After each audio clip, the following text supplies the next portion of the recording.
¿Qué tal amigos? ¿Cómo están? Una vez más, su amigo Víctor Hugo, desentrañando los misterios de la literatura. Gracias a nuestros amigos de Neighbor Rent por el apoyo y en esta ocasión vamos a adentrarnos en una obra, un clásico de la literatura española, un poema medieval y uno de los más reconocidos prácticamente a nivel mundial, que es el Cantar del Mío Cid. Consideran que siempre les digo en las entregas vamos a ubicarnos en el tiempo que nos quiere decir el escritor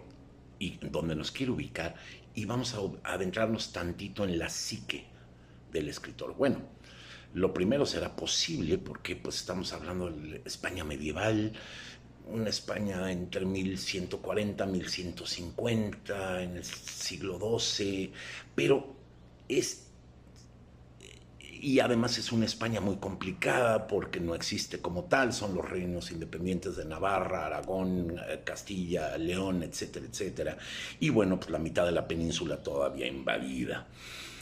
Eh, pero bueno, y vamos a adentrarnos en la psique de los autores, porque este no es una obra escrita de puño y letra por persona alguna, es un cantar inspirado de varias personas que iban haciendo mitos en torno de este personaje, Rodrigo Díaz de Vivar, el Cid Campeador, que en realidad lo que sabemos es que la gran mayoría de la obra es ficticia y no corresponde con hechos históricos ciertos de este personaje que en realidad sí existió, y pues hay mucha controversia entre los conocedores de literatura sobre si era el Cid un mercenario o verdaderamente es el héroe que nos retrata este poema épico.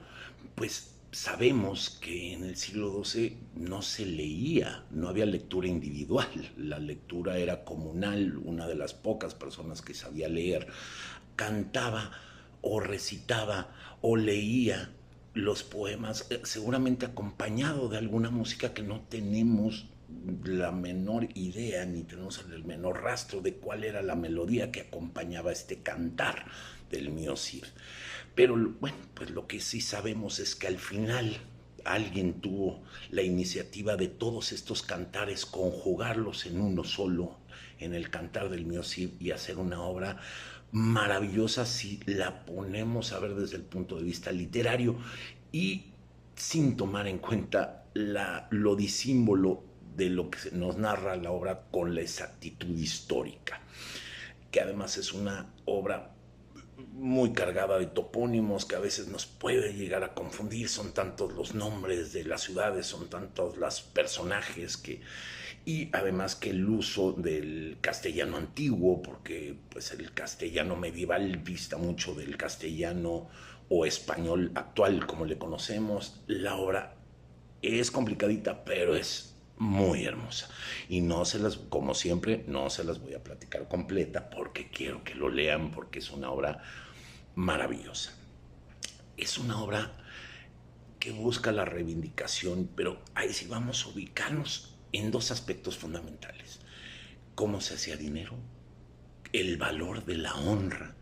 y obviamente el valor de la valentía que podía tener un caballero andante. Y bueno, pues ya vamos a adentrarnos en la obra que empieza,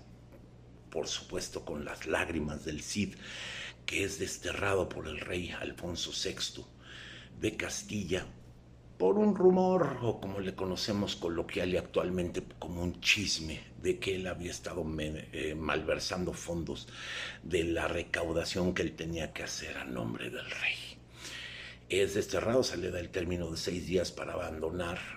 su casa y él, bueno, pues, consternado, llorando obviamente la injusticia,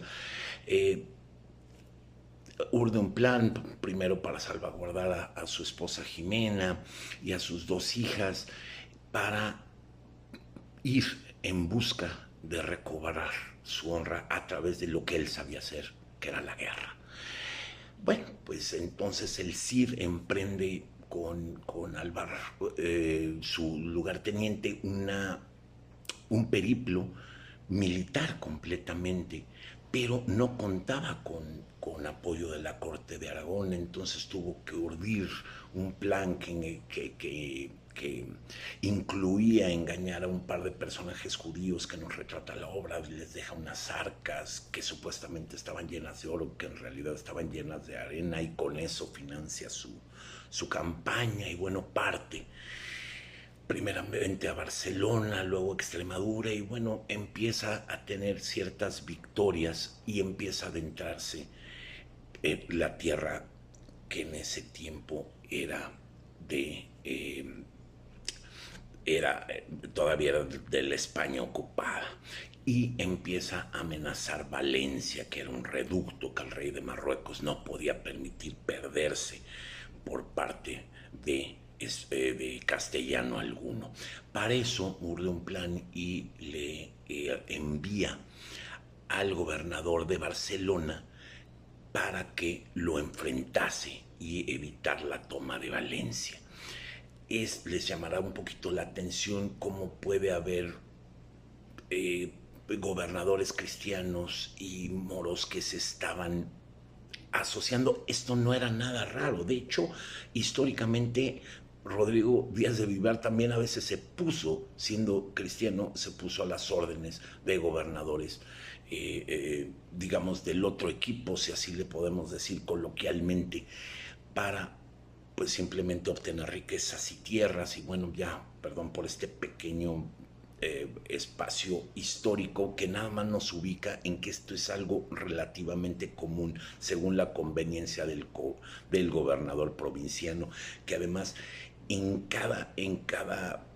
paraje nos van señalando una serie de lugares y les digo, muchos topónimos que nos llegan a confundir algunos pueblos que a la fecha existen, pero habrán de conceder que 800 años después muchas de estas obras, muchos de estos lugares, por supuesto, ya habían dejado de existir. Y bueno, empieza ya una serie de victorias de parte del Cid, la toma de Valencia. Y bueno, después de la toma de Valencia, ya viene esta gracia recuperada por parte del Cid del rey Alfonso, y le solicita que se reúna con él en la ciudad de Valencia, a lo que el rey accede, que sean enviadas las hijas del Cid y y su esposa, por supuesto, y viene la famosa escena del Alcázar, donde él les muestra la vastedad de la ciudad, y las hijas y la esposa por primera vez ven el mar, y es una escena muy emotiva. Y perdón que me estoy apresurando, pero el tiempo ya ven que siempre es factor. Y bueno, a resumidas cuentas, luego viene esta gracia obtenida parcialmente por parte del Cid, que no es completa hasta que el rey de Marruecos vuelve a tratar de tomar Valencia. Pero bueno, no solo viene la recobrada gracia por parte del Cid, de parte del rey, sino que él es obligado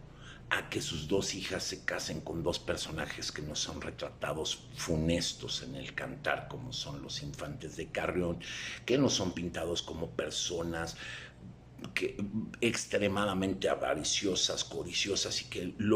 para lo único que desean el matrimonio con las hijas del Cid, pues es precisamente acceder a esa riqueza que, como nobles que son, creen tener el derecho divino. Y a pesar de que las hijas resultaban unas infanzonas, que quiere decir que tenían un lugar muy menor de los infantes de Carrión, bueno, a ambos bandos les convenía este matrimonio, pero el Cid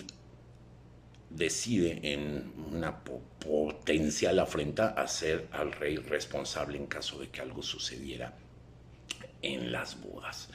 Y bueno, pues sucede esta boda, que los infantes, precisamente tras la famosa escena del león, que viene una escena en donde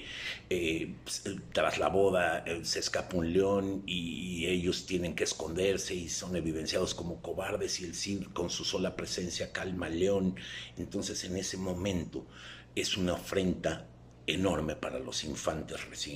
o los recientes yernos del Cid, y máxime con las burlas de las huestes del Cid, de los caballeros del Cid, que se burlan abiertamente de los infantes, y entonces los infantes urden un plan para vengarse del Cid en lo personal, y entonces es cuando solicitan regresar con sus esposas a Carrión, y en el camino las dejan maltrechas, golpeadas y atadas, y bueno, son rescatadas milagrosamente por el primo. Y sorprendentemente el Cid, en vez de cobrar la afrenta a través de las armas, lo que parecería lo más lógico, solicita al rey un juicio en contra de los infantes de Carrión, el cual se lleva a cabo, y pues bueno, los infantes son condenados a batirse en duelo con dos caballeros del Cid, y son derrotados, y obtiene el Cid una nueva gracia total. Pero el cantar